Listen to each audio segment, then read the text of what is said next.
تہجد کی نماز کو لے کر اکثر و بیشتر لوگ کچھ غلط فہمی کا شکار ہو چکے ہیں۔ آج میں آپ لوگوں کے تمام ڈاؤٹس کلیئر کر دیتا ہوں جو تہجد کی نماز کو لے کر آپ کے مائنڈ میں آتے ہیں۔ جیسے کچھ لوگوں کا خیال یہ ہوتا ہے کہ تہجد کی نماز پڑھنے کے لیے سونا ضروری ہوتا ہے۔ کچھ لوگ تہجد کی ٹائمنگ کو لے کر بہت زیادہ پریشان ہوتے ہیں کہ کس ٹائم ہمیں تہجد کی نماز پڑھنا چاہیے۔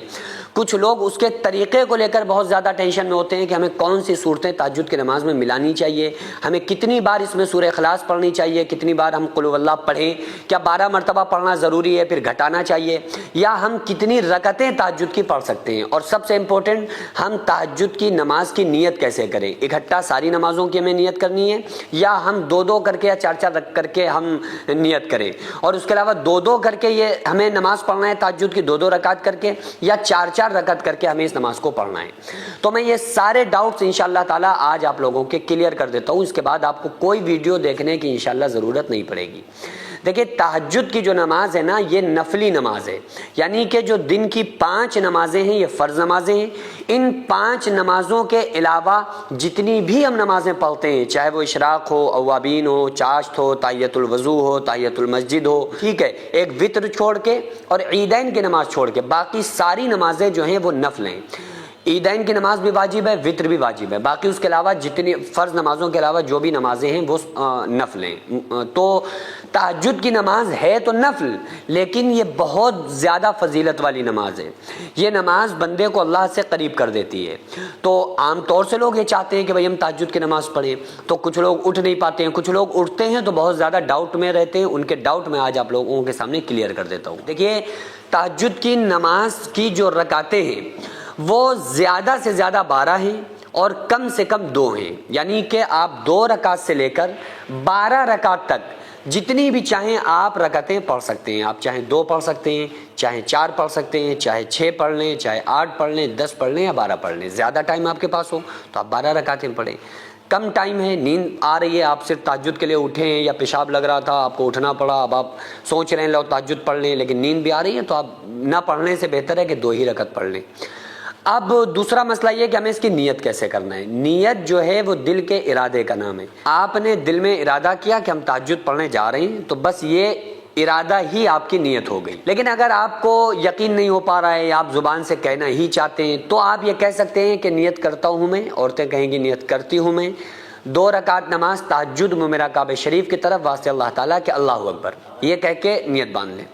اب اس میں 2 طریقے ہیں۔ اگر آپ زبانی طور پہ کہنا ہی چاہتے ہیں تو آپ چاہیں تو جتنی رکعتیں پڑھ لیں نا، 12 یا 8 یا 10 یا 4 یا 6، تو آپ سب کی اکٹھا نیت کر لیں۔ یعنی آپ کہہ لیں نیت کرتا ہوں میں 12 رکعت نماز، یا نیت کرتا ہوں میں 10 رکعت نماز تہجد، اور پھر ہر 2 رکعت پہ آپ سلام پھیرتے رہیں۔ یعنی کہ آپ کو 4 کر کے نہیں پڑھنا ہے، 2 رکعت کر کے تہجد کی نماز پڑھنا ہے، پھر آپ ہر 2 رکعت پہ سلام پھیرتے رہیں، اور چاہیں تو ہر 2 رکعت پہ نیت کر لیں کہ نیت کرتا ہوں میں 2 رکعت نماز، آپ نے 2 پڑھ لی، پھر نیت کرتا ہوں میں 2 رکعت نماز تہجد، اس طرح سے بھی آپ پڑھ سکتے ہیں، نیت کر سکتے ہیں۔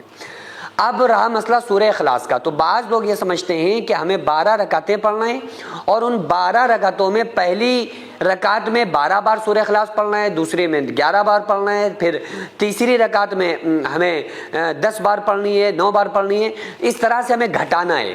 بھائی ایسا بالکل نہیں ہے۔ اگر یہ تو نفلی نماز ہے، جس طرح سے آپ اور نمازیں پڑھتے ہیں اسی طرح سے آپ اس کو بھی پڑھیں۔ آپ کو جو اچھے سے صورت یاد ہو نا آپ اس کو پڑھیں، اور اگر آپ یہ گن پا رہے ہیں آرام سے، آپ اندازہ لگا سکتے ہیں تو پھر پڑھ سکتے ہیں، اس میں بھی کوئی مسئلہ نہیں ہے۔ لیکن ہوتا کیا ہے جب آدمی گنتا ہے نا کہ اب 12 ہو گئی، اب ہم نے 11 بار پڑھنا ہے، 11 مرتبہ ہم نے سورہ اخلاص پڑھ لی، اگلے میں ہمیں 10 بار پڑھنا ہے، تو پھر انسان کا جو دماغ ہوتا ہے وہ سورہ اخلاص کو گننے میں لگا رہتا ہے، تو جو تہجد کا اصل مقصد ہوتا ہے نا وہ پھر فوت ہو جاتا ہے۔ پھر جو تہجد کی کیفیت ہونا چاہیے تہجد پڑھنے میں، جو اللہ کے سے للک ہونا چاہیے مانگنے کی، پھر وہ چیز ہمارا خشوع اور خضوع ختم ہوتا ہے۔ تو اس لیے جو بھی آپ کو یاد ہے نا آپ ان صورتوں کو آرام سے پڑھیے، فوکس کریے کہ اللہ ہمیں دیکھ رہا ہے اور ہم اللہ کو دیکھ رہے ہیں، اور اللہ سے بس طلب کریے، تو یہ زیادہ بہتر ہے، یہ زیادہ افضل ہے۔ اچھا کچھ لوگ یہ سمجھتے ہیں کہ تہجد کی نماز ہماری جب تک قبول نہیں ہوگی جب تک کہ ہم تہجد کی نماز کے لیے سوئیں گے نہیں۔ تو اگر ایسا ہوتا نا تو جو شب قدر میں کوئی نہیں سوتا ہے، شب برات میں کوئی نہیں سوتا ہے، لوگ جاگتے ہیں پوری رات، تو اس میں تو پھر ان کی نمازیں ہی نہیں ہوتی. تو ایسا تو بالکل نہیں ہے کہ آپ سوئیں گے نہیں تو آپ کی تہجد ہوگی نہیں. ہاں یہ ضرور ہے کہ جو تہجد کی نماز ہے نا، اس میں افضلیت یہ ہے، بہتری یہ ہے کہ آپ اپنی نیند کو قربان کریں.